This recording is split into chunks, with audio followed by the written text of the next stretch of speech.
Assalamualaikum dan salam Malaysia Madani, bersama-sama saya Sabrina Baas dalam Berita Pagi Sabah, edisi Rabu 16 Oktober 2024. Sabah dijangka terus menerima peruntukan untuk pembangunan luar bandar dalam Belanjawan 2025 dengan tumpuan kepada merapatkan jurang antara kawasan luar bandar dan bandar selain menambah baik kemudahan asas seperti sekolah dan klinik daif. Ketua Menteri Datuk Seri Panglima Haji Jinor berkata, fokus utama adalah memastikan akses penuh kepada kemudahan asas di Sabah, terutama jalan raya, bekalan air bersih terawat dan bekalan elektrik. Ini bagi memastikan pembangunan luar bandar dapat dilaksana dengan lebih efisien dan adil. Datuk Haji Jin menyatakan demikian semasa mempengurusi mesyuarat Majlis Tindakan Pembangunan Negeri MTPNG di Menara Kinabalu. Kerajaan juga menumpukan usaha untuk meningkatkan kesejahteraan rakyat dengan memperkenal langkah seperti penyediaan pelindungan sosial bagi semua lapisan masyarakat dan peningkatan peluang pekerjaan dengan gaji lebih baik.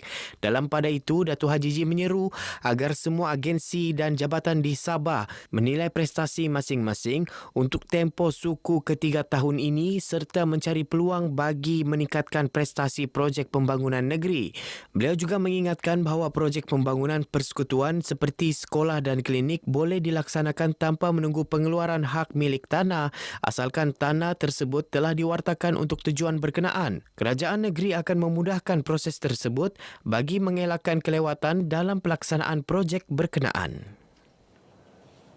Golongan wanita perlu mengetahui hak mereka dalam pewarisan harta. Pembantu Menteri Pembangunan Masyarakat dan Kesejahteraan Rakyat, Datuk Flovia Ng berkata, ini kerana ramai dalam kalangan wanita masih kurang peka terhadap pengurusan harta, terutamanya apabila suami ditimpa musibah.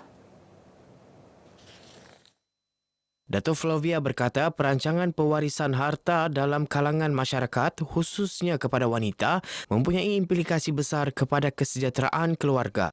Beliau menyatakan demikian kepada media selepas merasmikan wacana pentadbiran pusaka di Kota Kinabalu. Kebanyakan wanita luar bandar itu masih kita dapati masih belum cukup infonya dan tidak tahu cara pengurusan harta pusaka bagi golongan wanita, dan itulah harapan saya. Mudah-mudahan program seperti ini tidak berhenti di sini tetapi akan diadakan mengikut daerah-daerah untuk sampai ke pedalaman. Datuk Flovia menekankan bahawa di Sabah dengan kepelbagaian etnik dan budaya, setiap kaum mempunyai tradisi sendiri dalam pembahagian harta pusaka. Beliau berharap lebih banyak program seumpama dianjurkan terutama di kawasan pedalaman bagi memastikan setiap wanita mendapat hak dan keadilan yang sewajarnya. Akta Kawalan Produk Merokok Demi Kesihatan Awam 2024 Akta 852 yang berkuat kuasa bermula 1 Oktober lalu merangkumi beberapa aspek termasuk penguatkuasaan pendidikan. Pengarah Kesihatan Negeri Datuk Dr. Aziz Sana berkata ketika ini penguatkuasaan adalah dalam bentuk pendidikan bertujuan memberi kefahaman kepada golongan terkesan agar mematuhi akta berkenaan. Manakala antara aspek yang akan dikuatkuasa serta-merta ialah peruntukan melibatkan penjualan produk merokok kepada kanak-kanak dan remaja bawah umur. Selepas penguasaan pendidikan ini, aspek yang akan dikuatkuasakan serta-merta adalah seperti peruntukan melibatkan penjualan produk merokok yang berbentuk permainan dan menarik perhatian golongan kanak-kanak serta remaja. Manakala contohnya pembungkusan dan labeling akan dikuatkuasakan mengikut produk selewatnya 1 Oktober tahun ini, tahun 2025, dan kawalan jualan termasuk pameran di kaunter jualan akan dikuatkuasakan selewatnya 1 April 2025. Datuk Dr. Aziz ditemui media selepas melancarkan Ops Mega Bersepadu, Akta Kawalan Produk Merokok Demi Kesihatan Awam peringkat negeri di Kota Kinabalu. Lebih 780 orang pegawai terdiri daripada pelbagai agensi terlibat dalam operasi penguatkuasaan akta tersebut yang dilaksanakan secara berkala di seluruh negeri. Sejumlah 33.5 juta ringgit disalurkan kepada kerajaan negeri bagi program mengoptimumkan penggunaan tanah terbiar di negeri ini. Program di bawah Kementerian Pertanian dan Keterjaminan Makanan itu bertujuan meningkatkan lagi hasil produk agro makanan negara. Pengarah Pertanian Negeri Jifrin Muhammad berkata, menerusi peruntukan itu, 7 projek dilaksana melalui Jabatan Pertanian Negeri dan Jabatan Perkhidmatan Veterinar Sabah. Ketika ini, Jabatan Pertanian menyelia pelaksanaan 5 daripada 7 projek tersebut melibatkan pemulihan sawah padi terbiar di daerah Suk, Tuaran dan Papar. Peruntukan itu juga membabitkan pembiayaan pembinaan mini kilang kopi di daerah Nabawan dan pembangunan tanaman kontan keladi Cina di daerah Suk.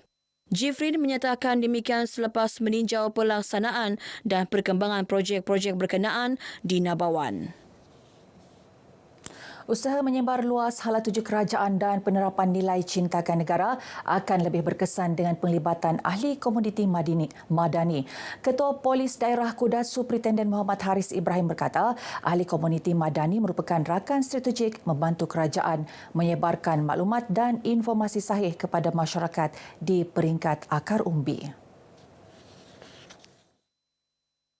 Muhammad Haris menyatakan demikian dalam program santai bersama komuniti di Kampung Perpaduan Gumpa Kudat.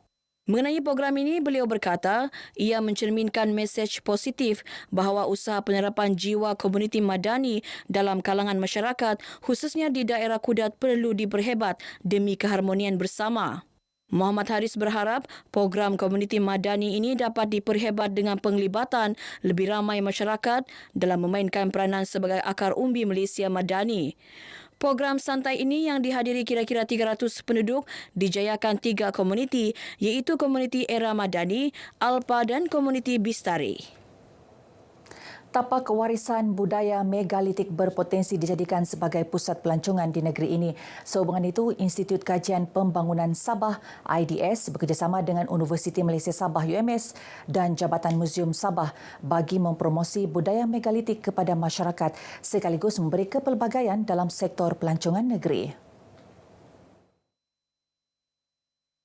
Ketua Pegawai Eksekutif IDS, Dato' Dr. Ramza Dambul memberitahu, IDS telah mengkaji beberapa lokasi budaya megalitik untuk dikomersialkan antaranya di Long Pasir Sipitang dan Penampang.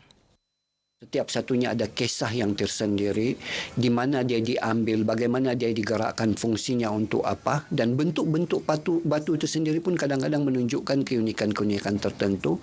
Maka apa salahnya kita jadikan dia sebagai satu tarikan, bukan sahaja untuk orang luar yang ingin tahu tentang budaya dan juga sejarah masyarakat kita sendiri. Dato' Ramzah ditemui RTM selepas temu bual dalam segmen Sembang Ekspresi di Konti Sabah FM. IDS juga merancang untuk meluaskan kajian bagi mengenal pasti dan mendokumentasi lebih banyak tapak megalitik serta menilai potensi beberapa daerah lain untuk diketengahkan sebagai produk pelancongan. Persatuan dan Kelab Sukan di Tawau disaran menganjurkan pertandingan bola sepak di peringkat akar umbi bagi mencungkil lebih ramai bakat dalam sukan tersebut.